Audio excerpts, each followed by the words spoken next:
In 2020, thousands of Nigerians took to the streets to protest police brutality. The army was deployed at a toll station and fired on protesters. Journalists and independent investigators rushed to the scene. They found shell casings from live ammunition. But then something strange happened. A government minister arrived. He walked around, apparently looking for evidence. Then, by chance, he found a camera on a concrete block. Picking it up with a cloth to avoid fingerprints, he handed it to the police, telling them it might reveal the mystery of what happened. To date, no one has seen any footage from that camera. Many Nigerians are not surprised. They felt Minister Fashola had set the whole thing up for TV. How did he find a camera that the police and journalists had failed to spot? He was jokingly nicknamed Sherlock Fashola. But the camera discovery was useful government propaganda. Officials claimed to be confused as everyone else. They didn't know what happened. They certainly didn't order it. 3 years later, as Nigerians began planning another series of protests, this time against corruption and economic hardship, the whole Nigerian government started behaving like Sherlock Fashola. There was the threat of the police and army attacking protesters, but politicians also got creative. From relaxing music to fake bombs, this is the story of how Nigeria's government tried, and failed, to stop protesters.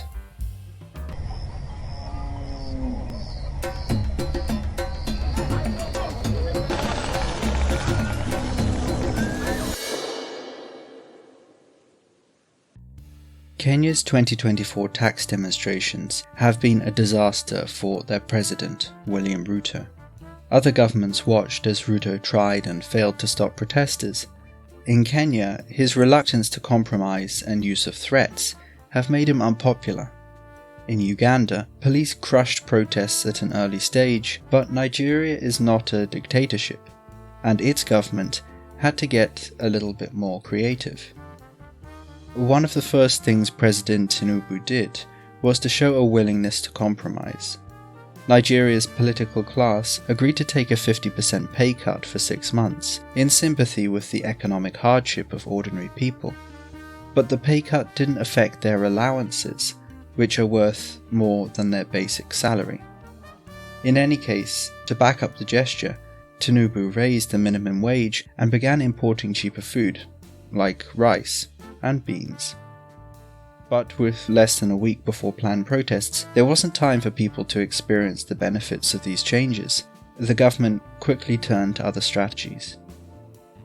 Tinubu looked for allies wherever he could find them. The nation's traditional rulers were invited for a private meeting at the president's villa. The next day, the kings discouraged their subjects from protesting. Economic hardship is a global problem, the Uni of Ife informed the public. Christian and Muslim leaders also joined the anti-protest camp. They called protesters enemies of peace and urged people to give the government more time. Tinubu had won his battle with public figures. Everyone important agrees with me. But what about ordinary people? On Twitter, the government shills began spreading anti-protest messages with the hashtag #NoToProtest. An unusually eloquent advert asked, "Would it not be foolishness to destroy that which we already have?" On the streets, paid supporters were bussed into Abuja city centre, where they protested against the protests. But the whole thing fell apart when the government failed to pay for their transport fare back home. "Tinubu used us without paying us," made the headlines. Things took a darker turn when young men were paid to walk through Lagos market and intimidate people to stop them from protesting. Tinubu's attempts to show popular support for the government hit a snag, and he turned away from using hungry Nigerians to focus on the middlemen who sit between the rabble and the royalty. Protesting against the government is very un-African. It's certainly not part of our tradition. That was the message chiefs and traditional healers tried to communicate. white-clothed community leaders walked through the city announcing the sacred Oro festival was set to start the day of the protests, a sad coincidence that would force people to choose between being a good Yoruba or a tribeless protester. Alongside the traditionalists were the state security services. Early on, the police and army affirmed their support for Tinubu's government. The military threatened to intervene if protesters started any looting. Alongside intimidation, the security services tried to spread panic amongst the general population. A day before the protests were meant to start, the police announced a bomb had been found in Lagos, but the IED looked a lot like a rubber hose tied round a bottle in a bag. The police themselves admitted the bomb was safe enough to pick up and transport elsewhere.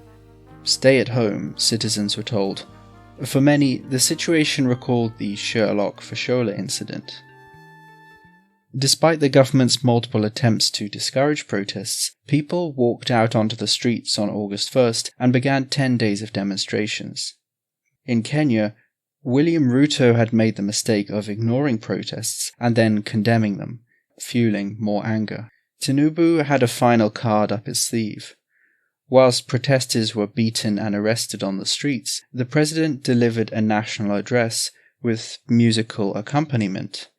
Relaxing piano music accompanied Tinubu's reassuring voice. He appealed to the heart, imploring Nigerians to calm themselves, recognizing the issues and requesting an end to demonstrations. Tinubu's government has deployed many different tactics to discourage protesters. They've got creative and followed the Sherlock Fashola script. So why hasn't it worked? One reason is that Nigerians are suffering. Inflation has caused massive hikes in food prices. Fuel is increasingly unaffordable. Many people are desperate and frustrated. The price of rice is more real than the opinions of a local king. But this is also a new Nigerian generation. Nicknamed the coconut heads for their supposed laziness and stubbornness, many of Nigeria's youth have seen through the manipulation. For all its creativity, Tinubu's geriatric government may have to actually deliver economic transformation or face the consequences. If you enjoyed this video and would like more content like this, don't forget to like and subscribe to the Africa Review. And if you'd like to read this video as an article, you can find a longer version of it on Substack.